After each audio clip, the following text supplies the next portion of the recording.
Best varicose veins చికిత్సనే పొందండి. నొప్పి లేని చికిత్స కోసం సంప్రదించండి ఎబిస్ హాస్పిటల్. నమస్తే రమగారు. నమస్తే జయ. రమగారు, ఏదన్నా చిన్న సిరీస్ స్టార్ట్ చేద్దామండి. చందమామలో పాతది 60s లో వచ్చింది. సోమరి నాగు కథ పేరు అదే. సోమరి నాగు. నాగు నాగు అనేవాడు ఒక దొంగ. ఆహా. ఆ కాలంలో వీడు చాలా మంచి బ్రహ్మాండమైన దొంగ, గజ దొంగగా చెప్పుకోవచ్చు. వీడిని వీట రోజుల తరబడి నిద్రపోయేవాడు. పని చేస్తే దొంగతనం చేస్తే చేసేవాడు, లేకపోతే ఎక్కడైనా ఏదో సంపాదించిన తర్వాత ఎవడ పడుకుని నిద్రపోయేవాడు. ఎప్పటికీ లేచేవాడు కాదు. ఇప్పుడేం పని లేదుగా అని. అందుకని ఆ సోమరి నాగు పేరు వాడికి వాడే పెట్టుకున్నాడని చెప్పుకునేవాడు. వాడిని ఎవరూ ఎప్పుడూ పట్టుకోలేదు. వాడిని పట్టుకున్న దాఖలాలే లేవు. అయితే ఈ సోమరి నాగు ప్రత్యేకం ఏంటంటే ఇతను చిన్నవాళ్ళని బక్కవాళ్ళని కొట్టేవాడు కాదు, దొంగతనం చేసేవాడు కాదు. బాగా పెద్ద పెద్ద వాళ్ళని వాళ్ళ దగ్గర కొట్టేసి దొరికినంత చిన్నవాళ్ళకి పనిచేసేవాడు. సో మంచి దొంగ. మంచి దొంగ. తర్వాత వాడి దగ్గర ఎప్పుడూ నిలవలేదు. వాడికి ఆస్తి పాస్తి ఏమీ లేవు. పని చేయటమేనా? పనిచేసి ఏదో తిన్నంత తినేవాడు, పంచినంత పనిచేసేవాడు. ఎప్పుడు కావాలంటే ఓ దొంగతనం చేసేవాడు. ఓకే. మళ్ళీ అందులో కూడా ఎవరైనా ఎదురొచ్చి అడిగితే వాళ్ళకి ఇచ్చేసేవాడు. అలాంటి వాడు అనమాట. ఈ అధికారులు కూడా కొంతమంది కొన్నిసార్లు లాభపడిన ఇవి ఉన్నాయి దాఖలాలు.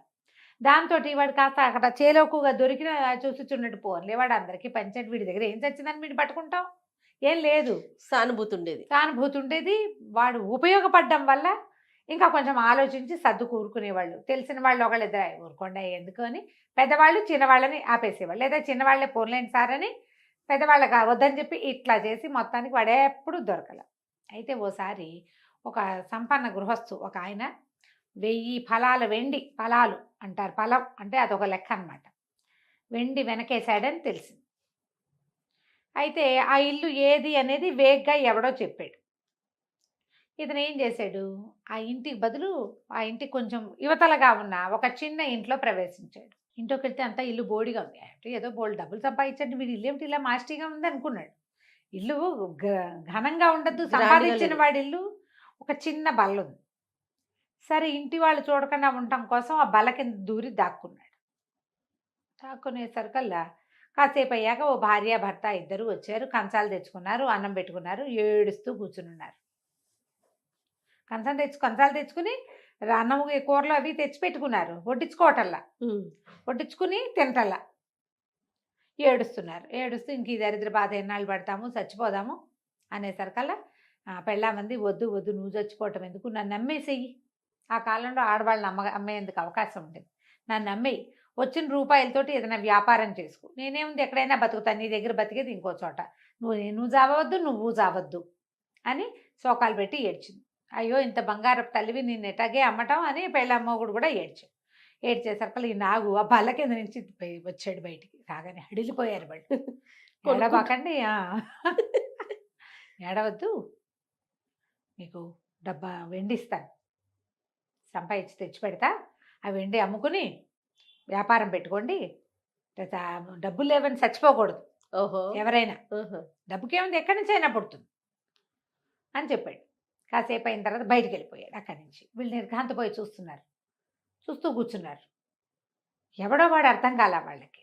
సడన్గా బల్ల కింద నుంచి ఒక మనిషి వస్తే భయం ఏదు, మరి వాళ్ళతో అప్రతిభులు అయిపోయి కూర్చుని ఉన్నారు అక్కడ. బయటికి వెళ్ళిపోయాడు. ఎవరింట్లో కొట్టుకొచ్చాడో తెలీదు. ఓ 250 తులాల వెండి ఊరిని తీసుకొచ్చి బకెట్లో పారేసాడు. గుడ్డ మూట పడింది. ఆ గుడ్డ మూటలో వెండి ఉందన్నమాట. ఆ వెండి అమ్ముకుని ఆ చిన్న ఇంటి వాళ్ళు చక్కగా చిన్న వ్యాపారం పెట్టుకున్నారు. ఒక పలక మీద సోమరి నాగు అని రాసి దాన్ని పూజ గదిలో పెట్టుకున్నారు. వాళ్ళు బతుకున్నన్నాళ్ళు ఆ పలకకి పూజ చేశారట. ఓకే. ఆ మనిషిని బొమ్మలు ఫోటోలు దొరకవు మరి, అందుకని సోమరి నాగు అని రాసుకున్నారు అనమాట. అతను దానికి ఒక సిగ్నేచర్ ఉండేది, చిన్న పువ్వు బొమ్మ వేసేవాడు అనమాట. దొంగతనం చేసిన చోట ఇది నాగు పని అని తెలిసేది. అన్ని చోట్ల కాదు, తనని తెలియాలని అనిపించిన చోట చేసేవాడు. అయితే ఓసారి ఏమైందట, ఇతను ఎక్కడికో వెళ్తుంటే ఒక పాత స్నేహితుడు ఎదురొచ్చేట.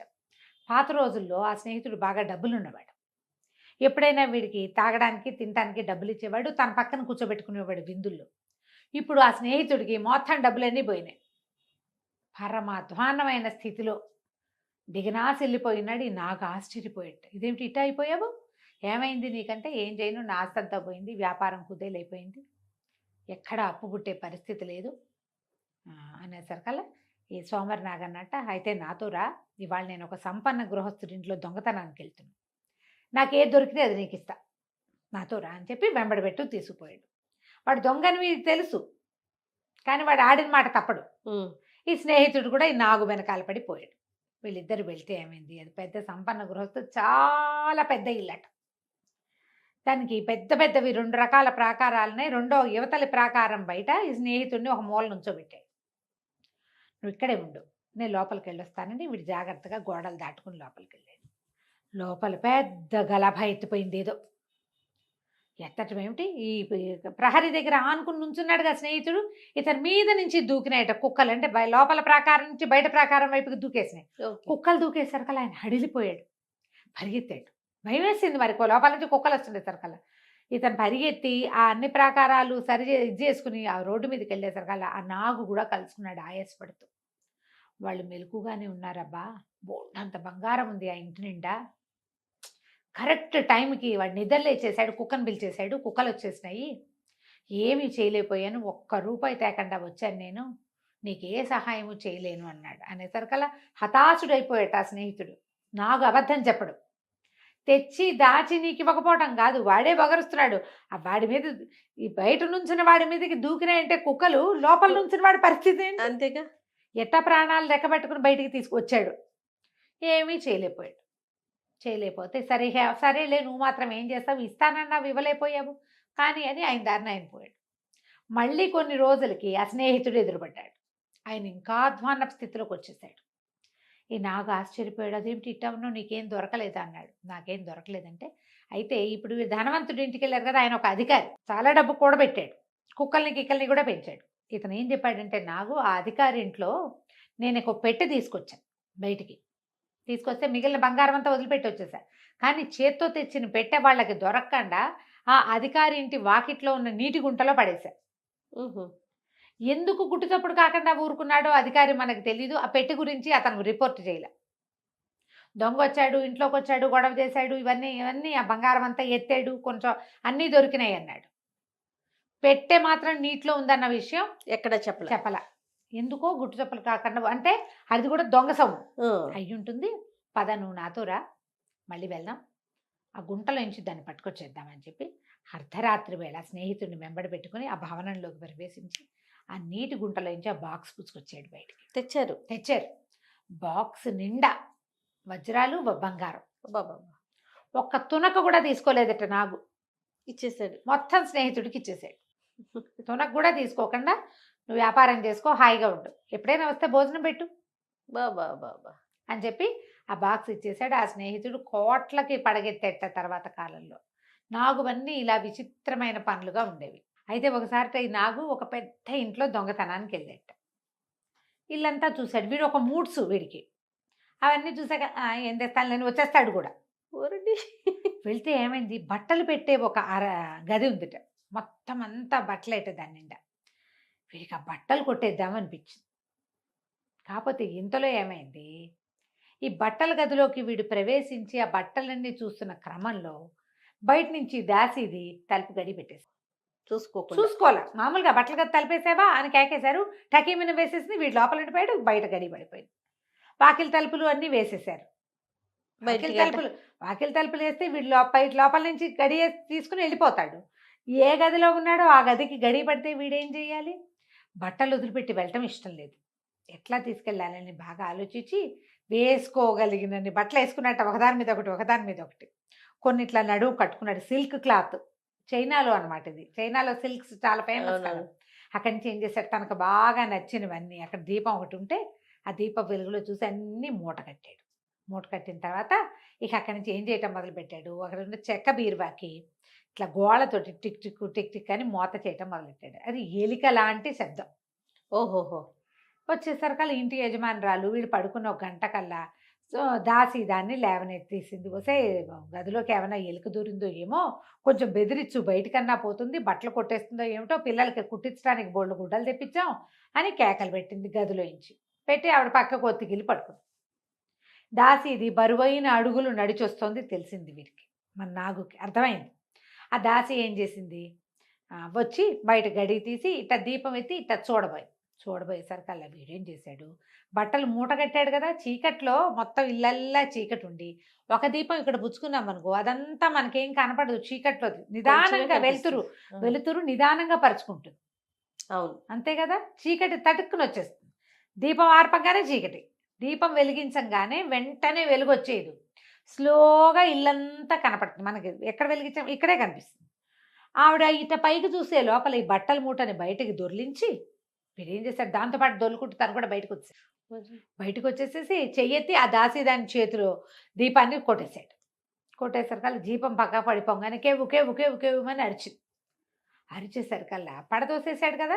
వెంటనే ఏం చేశాడు, ఈ మూట సంకలో పెట్టుకుని పరిగెత్తుకుంటూ వాకిలి వైపు వెళ్ళి వాకిలి తలుపు గడికి తీసేశాడు. ఒక్క దూకులో బయటకు వెళ్ళిపోయాడు. ఇంతలో ఏమైంది, ఈ దీపం పడిపోయిన శబ్దం ఈ దాన్ని కొట్టేసరికి అది దొంగ దొంగ దొంగ దొంగ అని అరిచింది. దీపం లేదు. ఇంటి యజమాని, కూతురు, కొడుకు, మొగుడు మొత్తం గుంపంతా పరిగెత్తుకొచ్చారు. యజమాని దగ్గర ఇంత చేపాటి కర్ర ఉందిట. ఆయన ఏం చేశాడు, ఆ చీకట్లో చెవులు మూసుకుని అరుస్తున్న దాన్ని చిత కొట్టేశాడు. అది పెట్టిన గావు కేకలకి ఇంటిల్లిపాది ఇదెందుకు అరుస్తోంది, వాడిని కొడుతుంటే వీళ్ళకి అర్థం కాల. ఇంకొకటి 2 దీపాలు పుచ్చుకుని వచ్చేసరికి తీరా చూస్తే చిత కొట్టింది ఎవరిని, దాసిని. లోపలికి వెళ్ళి చూస్తే ఏముంది, అరలో ఉండాల్సిన కొత్త బట్టలు ఏం లేవు. అయ్యగారు వేసుకుని 7-8 జతల బట్టలు లేవు. ఎలుక అసలు లేనే లేదు అక్కడ. దీపం పక్కకు పడిపోవటంతో దాసీదే దొంగ అయిపోయింది. లవో దీపం. ఇంకేం చేస్తారు, బట్టలు పోయినాయి అని ఇస్తే ఈ బట్టలు ఎవరి దగ్గర ఉంటాయి, ఇలాంటి బట్టలే చాలా మంది దగ్గర ఉంటాయి. ఇక రిపోర్ట్ లేదు, ఏమీ లేదు, మాట్లాడకుండా ఊరుకున్నాడు. ఇలా ఎన్ని దొంగతనాలు చేశాడో మరికొన్ని దొంగతనాలు మళ్ళీ చెప్పుకుందాం. కానీ చేశాడు, మళ్ళీ అందరికి సహాయపడటం. అదే రమగారు ఇప్పుడు ఏమైనా ఉన్నాడంటారా ఈ రోజుల్లో? ఎక్కడైనా కనపడితే ఒకసారి పంపించండి రమగారు నా దగ్గర. నువ్వేం చేస్తావు, చక్కగా మంచిగా భోజనం పెట్టి నాకేం కావాలో అది చేయించుకుంటాను. నమస్తే రమగారు. నమస్తే రమగారు. సోమరి నాగు భలే దొంగ అండి. ఒకసారట ఒక వర్తకుడు బట్టలు ఇంట్లో నుంచి తెచ్చేసుకున్నాడు. ఓ వర్తకుడు ఒక వ్యాపారస్తుడు అంటే పెద్ద షాప్ అయినా బయట నుంచి సిల్క్ వస్త్రాలు తేవడానికి ఒక ప్రయాణాలు చేసే వర్తకుడికి పెద్ద ఎత్తున బయానా ఇచ్చేట. బోల్డ్ డబ్బు ఒకేసారి బయానా ఇచ్చాడు. వీడు వెళ్ళి సిల్క్ పట్టుకొస్తాడనమాట ఇక్కడ వాళ్ళ కోసం. అదే సమయానికి చాంగు ఈ మన సోమరి నాగు స్నేహితుడు ఒకడు అదంతా చూసి ఈ నాగుకి చెప్పాడు, ఫలానా సందులో పెద్ద రోడ్డు మీద వర్తకుడు ఉన్నాడు కదా, ఆయన సిల్క్ తేవడానికి దళారీ వర్తకుడికి డబ్బిచ్చాడు, ఆయన ఇంట్లో ఉంది, ఇంకా ప్రయాణం అవ్వలేదు. ఇవన్నీ తెలిసిపోతాయిగా ఊళ్ళల్లో. అంతేగా. సరే ఏమైంది, ఏం చేశాడు, వాళ్ళ ఇంటికి వెళ్ళి ఆ డబ్బు కొట్టేద్దాం అనుకున్నాడు. ఆయన ఏం చేశాడు, వర్తకుడు చాలా జాగ్రత్తగా ఓ పెట్టెలో డబ్బంతా పెట్టి, ఇంకా అల్మర్లలోనూ అక్కడ ఇక్కడ పెట్టకుండా భార్య భర్త పక్క పక్కన, ఈయన మంచం మీద పడుకున్నాడు, ఆవిడ కింద పడుకుంది అనమాట. వీళ్ళని దాటి రావద్దు, మనుషులు మన మీద నుంచి దాటితే తెలిసిపోతుంది కదా, అందుకని దొంగలు పడతారని తను యువతల వైపు పడుకుని గోడ వైపుకి ఇది పెట్టాడు. వాడి తెలివి. అక్కడి నుంచి ఏమైంది, మన నాగ్గారు అటు ఇటు చూసి రాత్రి వాళ్ళ ఇంట్లోకి ప్రవేశించి ఏం చేశాడు, ఆవిడ తలాపికి నిలబడి మంచం మీద ఒక కాలేసి కొంచెం ఇట్లా ముందుకు వంగి, ఇప్పుడు మనం ఇలా వంగే బదులు ఒక కాలేసి వంగామనుకో ఎత్తు మీదకి ఈజీగా ఉంటుంది కదా. సరే ఏం చేశాడు, మంచం అంచు మీదకి కాలేసి ఇట్లా ముందుకు వంగి పెట్టె తీయబోతే అప్పుడే భార్య అటు నుంచి ఇటు తిరుగుతుంటే ఆవిడికి మంచం మీద ఏదో ఉందనిపించి గట్టిగా పట్టుకుంది. నాగు కాలు పట్టేసుకుంది. దొంగ దొంగ దొంగ దొంగ కాలు పట్టుకున్నాను కేకలు పెట్టింది. ఈ లోపల ఈ నాగేం చేశాడు, ఈ కొంచెం ముందుకు వంగున్నాడుగా, ఇంకొంచెం సాచి ఆ ఈ వర్తకుడి పడుకున్నవాడి కాలు మీద గిల్లేసరికి వాళ్ళ కేవ్వమని, అమ్మోయ్ చంపేశావే దొంగ ఇంత గట్టిగా అని కేకలు పెట్టాడు మొగుడు. ఈవిడేం చేస్తుంది, ఇదేమిటి నేను గిల్లుతున్నాను అంటున్నాడని పట్టుకుని కాలు వదిలేసింది. ఆ కేక ఎక్కడి నుంచి వినపడుతోంది, సరిగ్గా ఇతను కాలు ఎక్కడ పట్టుకున్నాడో అక్కడి నుంచి, మరి ఆయన మొహం అక్కడ ఉంది. ఆవిడ వదిలేయటం ఏమిటి, ఈయన ఒక కంగలో ఆ డబ్బు పెట్టి తీసేశాడు,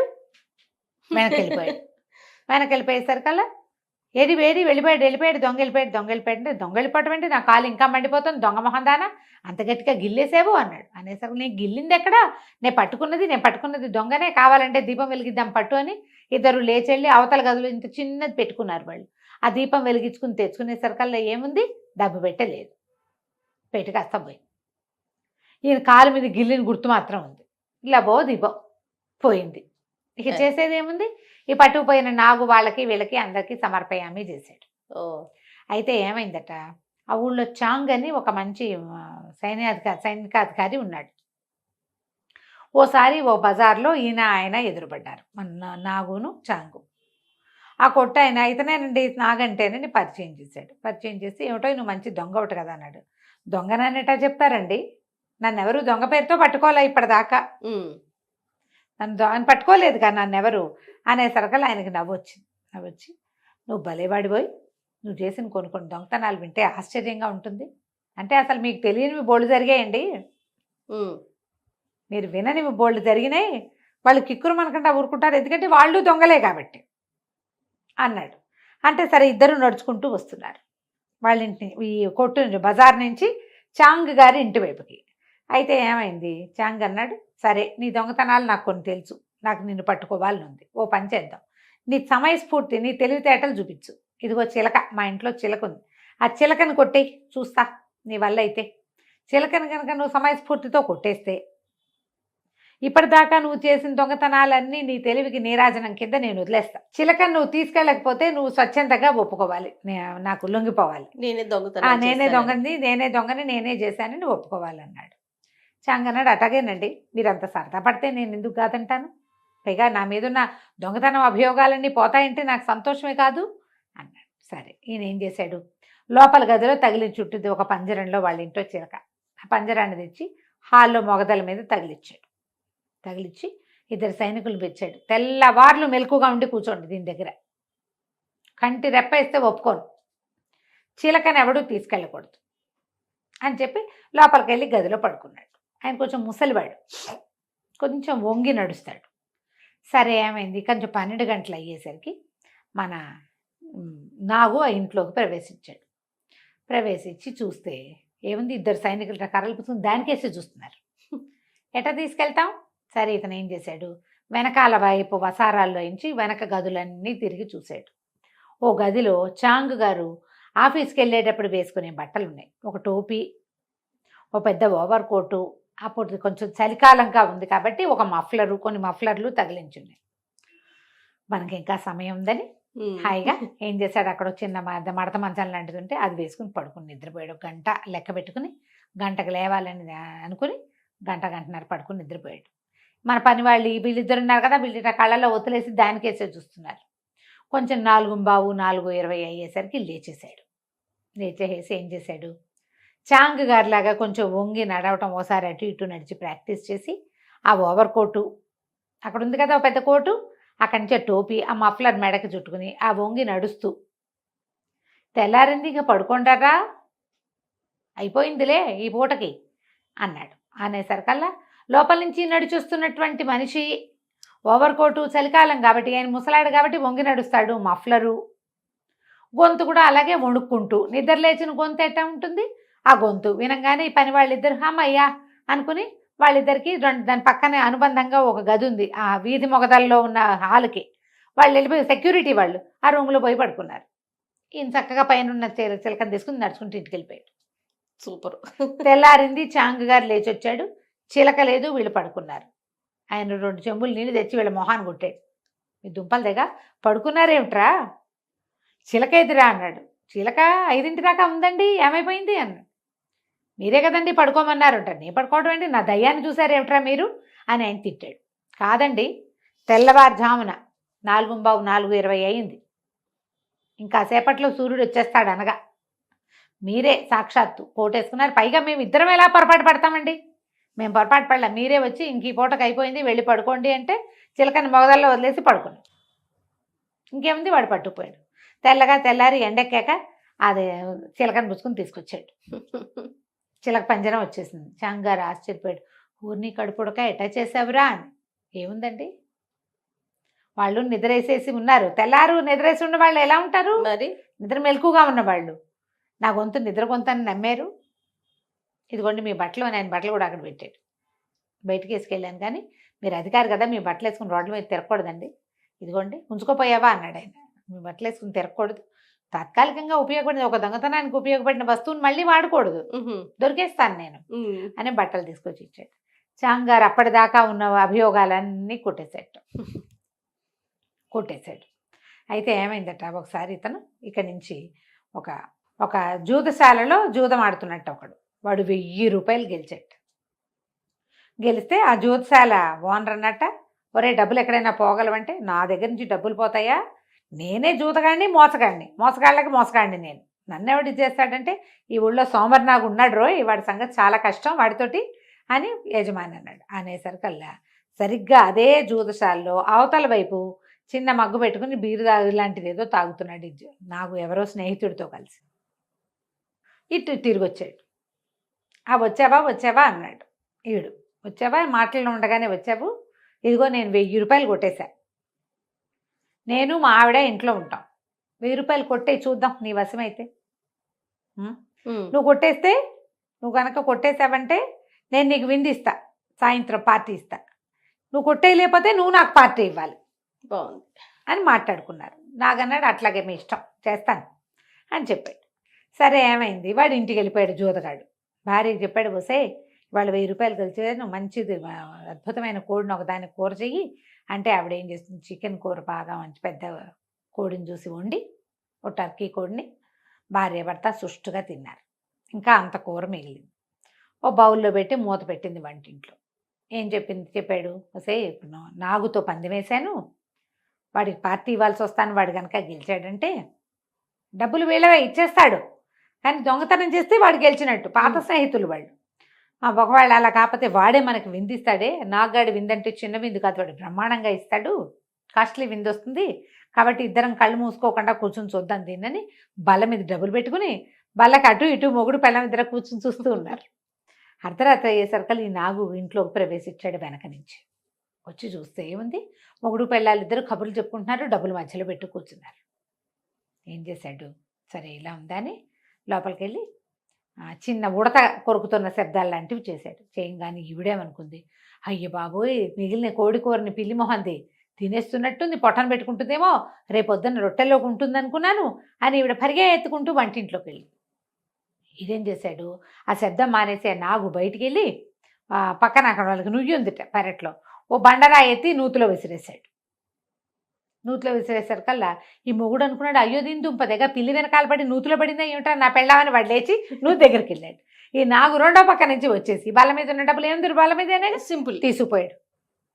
పెళ్ళాము మొగుడు ఇద్దరు ఒకేసారి మధ్య గదిలోకి వచ్చారు, పడక గదిలోకి డబ్బులు లేవు. కంటి ముంద డబ్బులు ఆగేశాడే వీడి దుంపదేగా. చూస్తూ ఉండగా ఆవిడ పిల్లి కోసం వెళ్ళింది, వెంటనే వెనక్కి ఏమొస్తుంది, కోడికూరలో మూతి పెట్టిందో లేదో చూసుకుని దాన్ని ఇంకో సెక్యూర్డ్గా పెట్టాలా, 2 నిమిషాలు పడుతుందా, ఇక్కడి నుంచి లేచి పెరట్లోకి వెళ్ళిన మగవాడు మళ్ళీ పెరట్లోంచి లోపలికి రావాలా, అది మొత్తం కలిపి ఆల్ టుగెదర్ 3 minutes అవుట్, 3 నిమిషాల్లో లాగేశాడు బయటికి. మర్నాడు పొద్దునేమైంది, వీడు మళ్ళీ జూత్సాలకి వెళ్ళాడు. వెళ్ళంగానే నాగొచ్చాడు అక్కడికి, ఇదిగో నేను 1000 పారేశాక ఇద్దరు కలిసి పార్టీ చేసుకున్నారు. మంచి వింది వాళ్ళు నాకంటే ఏవో కూరలు నారలు తెప్పించాడు, తాగుడు తెప్పించాడు. ఇద్దరు పగలబడి నవ్వుకుంటూ ఎలా వాళ్ళ ఆవిడ పరిగెత్తిందో, ఎలా వరే నువ్వు ఎలా చేసావురా, ఉడత తినే శబ్దం, పిల్లి చికెన్ తింటున్న శబ్దం అంటే ఉడత టిక్ టిక్ టిక్ అని శబ్దం చేస్తుందిగా అది, అలా చేసుకుని నవ్వుకుంటుంటే పానశాల వాళ్ళంతా విన్నాడు. విని ఏమన్నాడు, ఏమిటి నువ్వు అంత కొట్టేయగలవా, ఊరికే పేరు అనుకున్నాను, నిజమేనా అంటే అక్షరాల నిజమన్నాడు. సరే అయితే అని ఒక పానపాత్ర, ఇది చాలా ఖరీదైంది, ఈ బల్ల మీద పెడతా, నేను దాన్ని ఎదురుకుండానే కూర్చుంటా, నువ్వు ఎట్లా కొట్టేస్తావో కొట్టేయమన్నాడు. ఎలా పానపాత్రని మనవాడు సోమవారి నాకు కొట్టేశాడో మనం వచ్చే భాగంలో తెలుసుకుందాం. తప్పకుండా అండి. నమస్తే రమగారు. నమస్తే జయ. రమగారు, మనం సోమరి నాగు సిరీస్ చేసాం, ఒక 2 ఎపిసోడ్లు చేసాం, ఇంకెన్ని భాగాలు ఉంటాయండి? ఇంకో భాగం అంతేనా? ఈ నాగు ఒకళ్ళ ఇంట్లో చికెన్ దొంగతనం చేశాడు అనుకుని వాళ్ళు భార్యాభర్త ఇద్దరు బంగారం వదిలిపెట్టి పరిగెత్తారు. అవును, డబ్బులు వదిలిపెట్టి దొరికేశాడు. అతనేమో డబ్బులు పట్టుకెళ్ళిపోయాడు. తర్వాత వీళ్ళిద్దరు కలిసి అతను ఏం పందెం వేసుకున్నారు, విందు పందెం. ఓ హోటల్లో కూర్చుని ఇద్దరు శుభ్రంగా తిని బాగా తాగి కబుర్లు చెప్పుకుని నేను ఎలా రాయి పడేశాను, మీ ఆవిడ ఎలా పరిగెత్తింది, అప్పుడు నువ్వు ఎలా అరిచావు, అవన్నీ చెప్పుకుని విపరీతంగా నవ్వుకుంటున్నారు. విషయం కంటే తాగుబోతనం వల్ల నవ్వులు ఎక్కువ వస్తాయి. అట్లా పడనవ్వేసరికల్లా తెగ నవ్వుతుంటే ఆ హోటల్ యజమాని, అది ఈ తాగుబోతు సత్రాలు ఉంటాయి కదా, ఏమంటారు దాన్ని, పానశాల, జూదశాల పానశాల ఉండేవట అప్పట్లో. ఈ పానశాల వాడు వచ్చి ఏమిటో అంత తెగ నవ్వుతున్నారు, ఏ విషయమో చెప్తే జోకు మాకు కూడా మేము కూడా నవ్వుతాం కదా అన్నాడు. అప్పుడు ఈ సోమవారి నాగు గురించి ఆ రెండో వాడి ఫ్రెండ్ జూతగాడు ఉన్నాడు కదా, వాడు చెప్పాడు, జూతంలో నేను 1000 రూపాయలు సంపాదించా కదా, అది వీడు కొట్టేశాడు, నేను మా ఆవిడ అక్కడ ఉండగానే మమ్మల్ని ఇట్లా దారి తప్పించాడు, అంటే చేశాడు కదా, మేము పాల్మాలేం ఎటో పక్కకు వెళ్ళేలా చేసి కొట్టేశాడు, వీడు పరమ దొంగ, వీడు అది వీడిది అని చెప్పాడు. చెప్పేసరికల్లా ఈయన అన్నాడు, అబ్బా అంతుందా, సరే అయితే అని ఒక వెండి పానపాత్ర తీసాడు, లోపల నుంచి తీసుకొచ్చాడు. ఇగో బల్ల మీద పెడుతున్నా, తలుపులు తీయకూడదు, తలుపులు పగలగొట్టకూడదు, నిశ్శబ్దంగా దీన్ని ఎట్లా దొంగతనం చేస్తావో చేసి చూపించు నాకు. వీడన్నాడు, నీకు తెలీదు, ఈ జూతగాడు అన్నాడు, నీకు తెలీదు గురు వీడి సంగతి, కంటికి తెలియకుండా పాపాలు తీస్తాడు వీడు అంటే, ఏమైనా సరే తలుపులు మాత్రం పగలగొట్టకూడదు, తలుపు వేసి కూర్చుంటా, ఎట్లా కొట్టేస్తావో చూస్తాను అని చెప్పాడు. చెప్పేసరికల్లా సరే పందెం ఏముంది, ఏదో పందెం, సరదా పందెం. ఇద్దరు ఎవరి దారిని వాళ్ళు వెళ్ళిపోయారు. ఇతను ఏం చేశాడు, ఈ పానశాల తాలూకు యజమాని వెండి ఇది తెచ్చుకున్నాడుగా, పాన్ పాత్ర తాగేది పెద్దది, ఇంతది జగ్గు లాంటిది, ఆ జగ్గు నిండా ఇది తెచ్చుకుని మందు లాంటిది ఏదో కాస్త కమ్మగా ఉండేది తెచ్చుకుని మొత్తం తాగేసి ఏదో తిన్నాడు. ఆ జగ్గుని ఒక బల్ల మీద పెట్టుకుని, ఈ బల్ల మీద పెడతా అని చూపించాడు కదా, ఏ బల్ల మీద పెడతావు అని అడిగాడు నాగు, ఈ బల్ల మీద పెడతానని చూపించాడు. తాగేసి ఆ బల్ల మీద పెట్టి ఆ బల్ల పక్కనే కుర్చీ వేసుకుని కాసేపు చూస్తూ ఉన్నాడు, తనకి ఎట తీస్తాడా అని. క్రమంగా వాడికి నిద్ర వచ్చింది, దాని మీద తలవాల్చుకుని నిద్రపోయాడు. మన నాగు ఇంటికి వెళ్ళిపోయి ఓ 2 గంటలు పడుకుని కోడి కూయటానికి 1 గంట ముందు లేచేసి వచ్చి ఏం చేశాడు, ఈ పానశాల పైకి ఎక్కాడు. ఎక్కి ఏం చేశాడు, అందాజుగా వాడు ఈ బల్ల ఎక్కడుందో దాని పైకప్పు జ్ఞాపకం పెట్టుకున్నాడు.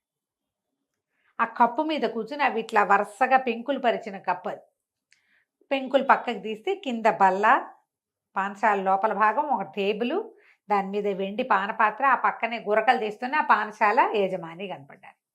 ఇతను ఏం చేశాడు, ఒక పొడుగాటి ఇంత వెదురు గొట్టం ఒకటి లోపలికి అలాగా దించాడు. ఆ గొట్టానికి చివర ఒక తోలు తిత్తి బెలూన్ లాంటిది ఉంది, బెలూన్తో దాంతో సహా అలా లోపలికి దించాడు. కరెక్ట్గా అది వెళ్ళి ఆ పానపాత్రలో పడే వదిలేలా, ఆ పుల్ల వీడి కోసం వీడి చేతిలో నుంచి పొడుగాటి కడ్డీ అది. ఆ తర్వాత ఏం చేశాడు, అది కడ్డీ కాదు, అది యాక్చువల్గా గొట్టం. ఆ గొట్టం కోసం నోట్లో పెట్టుకుని ఉఫ్ ఉఫ్ ఉఫ్ ఉఫ్ అని బెలూన్లోకి గాలి వదిలాడు. గాలి వదిలేసరికి ఏమవుతుంది, బెలూన్ మెల్లిగా ఎక్స్పాండ్ అవుతుంది. ఈ పానపాత్ర లోపల ఉన్న బెలూన్ ఎక్స్పాండ్ అయ్యి పానపాత్రకు అంటుకుంది. వీడు ఆ కొస జాగ్రత్తగా మూసేసి దాన్ని అలాగా పైకి లాగేశాడు. బెలూన్తో సహా పానపాత్ర పైకి వచ్చేసి పైకి తీసుకున్నాక పెంకులు యథావిధిగా సర్దేసి దిగెళ్ళిపోయాడు. మర్నాడు పొద్దున్నే లేచాడు, పని వాళ్ళంతా శుభ్రాలు చేస్తున్నారు. ఒరే ఇక్కడ పానపాత్ర ఎవరు తీశారంటే మెహందీ లేదంటే మెహందీ లేదు, నువ్వు పడుకున్నావు, ఇక్కడ ఏం పానపాత్ర లేదు పొమ్మన్నారు. ఎవడైనా తీసి ఎడం చేత్తో సర్దేశాడని మొత్తం అంతా వెతికేసుకున్నారు, నథింగ్ డూయింగ్. ఈయనట తడిది పెట్టాడు కాదు, దాని మరక మాత్రం ఉంది. ఎట్లా పానపాత్ర పోయింది భగవంతుడికి తెలుసు. ఇక అక్కడి నుంచి ఆశ్చర్యపోయాడు. ఎప్పుడు నాకు వచ్చినా వాడికి ఒక మగ్గు బీర్ లాంటిది పదార్థం ఫ్రీ, అదే పందెం. ఇలా అట్లా జరుగుతుండేది, అన్నీ ఇలాంటి విచిత్రంగానే చేసేవాడు. అయితే ఏమైందట, ఆ ఊళ్ళో ఒక పెద్ద అధికారి ఒక ఆయన ఉన్నాడట, సరిగా చెప్పండి న్యాయాధిపతి. ఆయన భలే సంపాదించాడు అడ్డగోలుగా. ఫ్రెండ్స్ కొంతమంది ఈయన విపరీతంగా సంపాదించాడు, ఈయన సంగతి ఒకసారి చూడని నాగుకి చెప్తూ ఉండేవాళ్ళు. సరే ఇతను ఏం చేశాడు, ఒకనాడు కొంచెం సరదాగా వాళ్ళ ఇంట్లోకి వెళ్ళి ఒక పీపాలో దాచిపెట్టిన 200 పలాల బంగారాన్ని సంగ్రహించేశాడు. తానని తెలిసేందుకు ఆ పీపా మీద చిన్న పువ్వు బొమ్మ వేసాడు, పెన్ చాక్ పీస్ తోటి వెళ్ళిపోయాడు. మర్నాడు పొద్దున అధికారి గారు 2-3 రోజుల తర్వాత నెక్స్ట్ డేవే కాదు వెతికి చూసుకుని తన పెట్టిన బంగారం లేదని గమనించాడు. ఆడ నుంచి వాళ్ళని వెళ్ళి పోలీసులను పిలిచాడు. అధికారులు 5-6 వచ్చారు. కొంతమంది మనవాడి ఫ్రెండ్స్ ఉంటారుగా, వాళ్ళు అటు ఇటు అంతా పరిశీలించి లోపలికి వచ్చిన మార్గం వెళ్ళిన మార్గం ఏ తలుపు గడి తీసింది, అలాగా తీసే గడి ఏమిటి అవన్నీ చూసుకుని చివరికి ఈ పీపా దగ్గరికి వచ్చి పీపా మీద ఉన్న పువ్వు గుర్తు చూడంగానే ఇది నాగు పని అని చెప్పేసరికల్లా ఆయన అన్నాడు, వాడిని పట్టుకొచ్చేసేయండి వాడిని ఇమీడియట్గా. అంత సులువు కాదండి, వాడు అసలు దొరకడు, వాడి దగ్గర సాక్ష్యానికి ఏం ఉండదు, పువ్వు వాడేశాడు అంతే. ఇప్పుడు ఈ పువ్వు ఏమంటే మీ ఇంట్లో ఉన్న పని పిల్ల కూడా వేస్తుంది అంతే కదా, పువ్వు వాడి సిగ్నేచర్ అయిన మాట నిజమే, మేము గుర్తుపెడతాం. కానీ వాడే అని చెప్పడానికి వాడికి వచ్చింది కానీ వెళ్ళింది కానీ సాక్ష్యాలు ఉండవు. వాడి దగ్గర బంగారం ఉండదు. ఎట్ట పట్టుకుంటాం? అట్ట కుదరదంటే ఆయన మండిపడ్డాడు. అదేంటి నా ఇంట్లోకి వచ్చి ఒకడు వాడికి అన్ని గుండెలా తీసుకుపోతాడా, వాడి సంగతి చెప్తాను రామ్డేమని అరిచాడు. పని వాళ్ళు వీళ్ళు బోళ్ళంతమంది విన్నారు. అక్కడ నా నోట ఈ నోట సోమవారి నాగుకి అందించారు. వీడేం చేశాడు, ఈ లోపల అధికారులు 2-3 అటువైపు ఎటో వెళ్తూ వీడు కనపడేస్తారు కదా, ఆ పాన్శాలలో కేకేసి, బాబు నేను పట్టుకోమంటున్నాడు రా, నువ్వు ఎట్ట చేస్తావో మరి అంటే, బంగారం ఎక్కడ దాచావని అడిగారు. అది మీ దొడ్లలోనే పాతి పెట్టాను. ఈ జ్యూరిస్డిక్షన్లో వచ్చే అధికారులు ఎవరో వాడికి తెలుసు. 3 భాగాలు 4 భాగాలు చేసి 4 అధికారుల దొడ్ల పెరట్లలో పాతి పెట్టేశాడు. చక్కగా. మందార చెట్ల కింద వాడు పాతి పెట్టేశాడు. బంగారం లేదు వాడి దగ్గర. సరే నేను చూస్తా అధికారి గారు. కాదురా, బంగారం దొరికినా సరే ఆయన వదిలిపెట్టాడు నిన్ను వేసేదాకా, నేను చూస్తాలేండి అన్నాడు. మర్నాడు ఏం చేశాడు, ఈ న్యాయాధిపతి కట 2 భార్యలు. పెద్ద ఆవిడ కొంచెం సామాన్యంగా ఉంటుంది, రెండో ఆవిడకి తెగబారెడు కుర్రలు ఉన్నాయి, వాళ్ళంత జుట్టు. వాళ్ళ ఇంట్లోకి వెళ్ళి ఆవిడ జుట్టును ఓ పక్కకి వేసుకుని, ఆ కాలంలో వాళ్ళు క్లిప్పులు అవి పెట్టుకోకుండా జుట్టు విరబోసుకుని పడుకునేవాళ్ళు. మామూలుగా ఇప్పుడు మనబోటి పొట్టి జుట్టు వాళ్ళు ఏం చేస్తారు, క్లిప్పు గుచ్చుకుంటుందని తీసేస్తాం. అంతేగాని బారెడు జడున్న వాళ్ళు విరబోసు పడుకోరు, జుట్టు నలిగిపోతుంది చిక్కుపడిపోతుంది అనుకుంటారు. వాడిని వాళ్ళ కాల పద్ధతి ఏంటంటే జుట్టు అంతా ఇట్లా మంచం మించి వెనక్కి వదిలి అట్ట పడుకుంటారు. ఏం చేశాడు, వెనక్కి వదిలిన భాగం కట్ చేశాడా? కట్ చేసేసి, ఈయన అధికారపు సీల్ ఒకటి ఉంటుంది, ఏమంటారు మన స్టాంప్ ఉంటుంది కదా, ఆ స్టాంప్ పెట్టుకునే బాక్స్ ఉంది, ఆ బాక్సులో పెట్టేశాడు ఆ జుట్టుని. పెట్టేసి కామ్గా వెళ్ళిపోయాడు. తెల్లవారు లేచేసరికల్లా ఆవిడ లబో దిబో మరి గోల, నా జుట్టు కత్తిరించేశాడు, ఎవడో కత్తిరించేశాడు, దొంగ ఎవడో వచ్చాడు, నువ్వు ఎవరెవరికో శిక్షలు ఇస్తున్నావు, వాళ్ళు ఎవరో పగబట్టి నీ పేక్కో ఇక్కడ నా జుట్టు కోసారు, తెగ తిట్టిపోసింది. సరే ఈయన కొళ్ళు మండిపోయింది. అక్కడ కూడా చిన్న పువ్వు బొమ్మ వేసింది. అమ్మో నాగే వచ్చాడండో అన్నారు పనివాళ్ళు. అనేసరికి ఈయన తను చూడగానే వాడి సంగతి చెప్తాను, ఒరే నా సీల్ పెట్టి ఇటు పెట్టండి, వాడిని అరెస్ట్ వారెంట్ వాళ్ళ రాసి దాని మీద సీల్ వేసిస్తాను అన్నాడు. ఆ సీల్ పెట్టి తెచ్చి సీల్ తీసేశారు కల్లా, అందులో లోపల జుట్టు ఉంది. ఆయన అడిగిపోయాడు. అమ్మ బాబోయ్, అమ్మో వీడు ఈ పెట్టె తెరిచి జుట్టు పెట్టాడు, అధికార ముద్ర దొంగిలిస్తే ఉద్యోగం ఊడిపోతుంది. అంతే కదా. పైగా జుట్టు కోసం వాడు పీకుత్తరించలేడు. వాడు ఎంత నిశ్శబ్దంగా వచ్చాడు, ఎంత నిశ్శబ్దంగా పనిచేసేసాడు. ఏం చేయాలో తెలియదు ఆయనకి. భయం వేసింది వాడు జోలికి వెళ్ళటానికి. ఆ అధికారులు ఒకళ్ళిద్దరు సన్నాయి నొక్కులు నొక్కారు. మేము చెప్పాం కదండి ముందే, మీరేమో వాడి మీద అరిచి కేకలు పెట్టారు, ఇంతమంది పని వాళ్ళు ఉన్నారు, ఈ పని వాళ్ళంతా వాడి దగ్గర రూపాయి తిన్నవాళ్ళుగానే ఉంటారు, ఎవడింటో ఏ ఇబ్బంది ఉన్నా ఆ దారిపోతూ వాళ్ళకి 5-10 ఇస్తాడు వాడు. ఒకవేళ వాడి దగ్గర లేకపోతే వీళ్ళని వెంబడి పెట్టుకెళ్ళి ఎవరినైనా కొట్టి మరీ డబ్బులు తెచ్చిస్తాడు వాడు. ఆ రకం వీళ్ళలో ఎవడో ఒకడు వాడికి అందించాడు, వాడు ఈ పని చేశాడు, మీరేమో అరెస్ట్ చేయమంటున్నారయ్యే, మీ ఇష్టం మాకు తెలియదండి అన్నారు. అనేసరికి ఆయనకి సర్దు కూరుకున్నాడు. ఎలాగో ఆ 200 ఆయనకి ఎక్కడి నుంచి అమ్మి అనే అది. అవును. భార్యను ఓదార్చి ఆవిడ జుట్టు పెరగడానికి ఏదో తైలాలు తయారు చేయించి ఆ ఉన్న జుట్టుతో సవరం చేయించి ఏదో ఓదార్చుకుని ఊరుకున్నాడు. కొన్నాళ్ళు పోయాక ఏమైందట, ఈయన బాగా అమ్యాలు తింటాడు కదా, ఈయన మీదకి ఒక ఏమంటారు సిట్ లాంటిది ఏదో వేశారు. పరిశీలనాధికారి ఒక ఆయన రాబోతున్నాడు, ఫలానా ఆయనని తెలుసు, ఆయన పరమ కరోడ, దొరికితే వదిలిపెట్టాడు, అసలు దొరికించుకోవడమే ఆయన లక్ష్యంగా ఉంటాడు. అయ్యేసరికి మల్లన్న అనమాట ఆయన. సరే ఈయన ఏం చేశాడు, ఒరే అధికారుల్లో ఒకళ్ళకి చెప్పాడు, నాగుతో చిన్న పని ఉంది నాకు, ఒక్కసారి నా దగ్గరికి రమ్మనంటే. అనేసరికి వీడు వెళ్ళాడు. నాగు ఆయన దగ్గరికి వెళ్ళాడు. వాడికి ఏం భయం, ఏం పట్టుకునే వ్యవహారం ఏం లేదు. ఏంటండి అంటే, ఒక పరిశీలనాధికారి వచ్చాడు ఊళ్ళోకి, ఆయన దగ్గర ఒక అధికార ముద్ర ఉంటుంది, ఆ ముద్ర తెచ్చి నాకు ఇచ్చేసి వాళ్ళ ఇంట్లో ఇచ్చి, ఆ ముద్ర లేకపోతే ఆయన నేను చేయలేడు, ముద్ర పోయిందని ఎవరికీ చెప్పుకోలేడు అనేసరికి సరేనన్నాడు.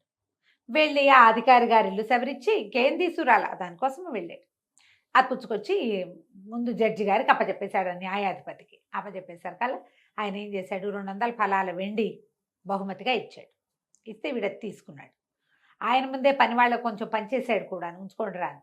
అక్కడి నుంచి అడిగాడు, ఏం చేయబోతారండి మీరు దీంతో? నేనేం చేయను, ఈ ముద్ర లేకపోతే ఆయన బయటికి పడ్డు, నా ముద్ర నా దగ్గరే ఉంచుకుంటాను, ఇప్పట్లో నా మీద ఏ కేసు తెమలదు అంటే. ఈయన వీడన్నాడు, నాకు మీరేమనుకోకండి, మీకు ఒక ఐడియా చెప్తాను, మీరు పని చేయండి, రేపు పొద్దునో ఎల్లుండి పొద్దునో ఈ అధికార ముద్రని, ఏమండి మీ ముద్ర ఎవరో దొంగ దగ్గర దొరికింది, దొంగ అయితే తప్పించుకున్నాడు, ఇదిగోండి మీ ముద్రని ఆయనకి అప్పచెప్పేసేయండి. ఎవడో దొంగ దగ్గర 4 వస్తువులు దొరికినప్పుడు ఆ వస్తువుల్లో ఇదొకటి అని చూపించవచ్చు మీరు. ఆయన కూడా మీ పట్ల సాఫ్ట్గా వ్యవహరిస్తాడు, ఎందుకంటే అధికార ముద్ర పోతే ఉద్యోగం ఊడిపోతుంది. ఓకే. ఇంత సహాయం చేసిన మిమ్మల్ని ఆయన పాజిటివ్గా తీసుకెళ్తాడు కదా, కొంచెం సర్దుకోండి అని ఆయనే చెప్తాడు. అనేసరిగా ఇతను అన్నాడు, ఈ న్యాయాధిపతికి నా అంతటి వాడిని నేనేనని ఆయన ఫీలింగ్. నీకు అవన్నీ ఎందుకురా, నా తంటాలు నేను పడతాను, అలాంటివేం చేయను, ముద్ర నా దగ్గరే ఉంటుంది, ఆ అధికార ముద్ర నా దగ్గర ఉన్ననాళ్ళు నాకే భయము లేదన్నాడు. నాకు మీ ఇష్టం అండి, ఇదైతే మంచి ఐడియా, వాడుకుంటే వాడుకోండి, లేకపోతే లేదని వాడి దారిని పడిపోయాడు. ఈ కథ ఎలా మలుపు తిరిగిందో చూడు. సరే ఈయన చేశాడు, 2-4 రోజులు 5 రోజులు అయిన తర్వాత అధికారి గారికి ఏదో ఉంటో బాగుండలేదని చెప్పుకుంటూ ఉంటే బయట చూడ్డానికి వెళ్ళాడు. చూడ్డానికి వెళ్తే కొంచెం బాగుండలేదండి, మీ దగ్గర రావాలనుకోండి, కాస్త ఆరోగ్యం చక్కబడ్డాక వస్తానండి అంటే ఈయన 2 యాపిల్స్ అవి పుచ్చుకుని వెళ్ళి, నీ జబ్బేంటో నాకు తెలుసులే, ముద్ర పోయింది, బయటికి చెప్పుకోలేక ఒంట్లో బాగోలేదని వేషాలు వేస్తున్నామని నవ్వుకుంటూ వచ్చేసి నవ్వుకున్నాడు. ఇంతలో ఏమైంది,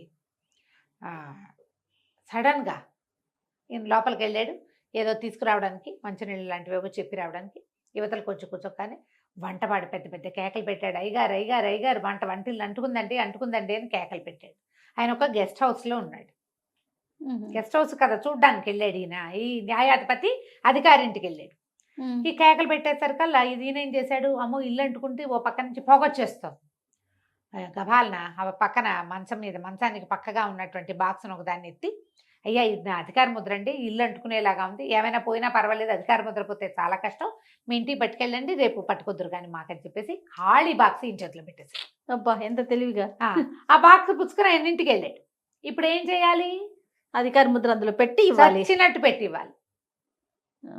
పెట్టించాడు. మర్నాడు ఇంకేం చేయలేక అందులో అధికార ముద్ర పెట్టి ఈయనకి అప్పచెప్పాడు, స్టాంపు పెట్టేసి. ఆయన ఏం చేశాడు, మీరు చాలా అమ్యమ్య తిన్నారు, ఇవన్నీ ఉన్నాయి అని చెప్పేసి ఆ ముద్ర వేసి వెళ్ళండి, జైలుకి వెళ్ళండి, మీరు ఉద్యోగం ఊడిపోయింది మీది, మీరు 1000 ఫలాలు బంగారం కట్టాలి గవర్నమెంట్కి అని రాసేసి 2 నెలల సస్పెన్షను, 15 రోజులు జైలు శిక్ష, అక్కడి నుంచి డబ్బులు కట్టడం అన్నీ రాసేసి లేచక్క వెళ్ళిపోయాడు. నాకు కొట్టేశాడని ఈయనే చేయించాడని ఆయనకు తెలుసు, ఊహించి ఈ ప్లాన్ చేశాడు. నాకు చెప్పిన ఐడియా ప్రకారం చేస్తే ఇలా జరిగేదే అదే కదా. ఇలాంటి ఎన్ని కథలో సోమరి నాగు మీద బోలెడు గాథలు ఉన్నాయట. ఇంకా ఎక్కడో ఉండుంటే వెతికి చూద్దాము, దీంతో ఆపేద్దాం. ఇంకా అసలు సోమరి నాకు దొరికినట్టుగా లేదా రమ్మగారు? ఎక్కడ అతను చివరి దాకా ఎప్పుడు దొరకల, అతను చనిపోయేదాకా దొరకలేదు. అందరికీ తెలుసు అతను, కానీ అందరికి సహాయం చేస్తున్నాడు కదా. కానీ ఎక్కడ ఏ దొంగతనంలోనూ ప్రత్యక్షంగా కానీ పరోక్షంగా కానీ అతను ఎప్పుడు పట్టుబడలా. అతను దొంగిలించిన సొత్తు ఏనాడు అతని దగ్గర లేదు. బాగుందండి. నమస్తే. నమస్తే.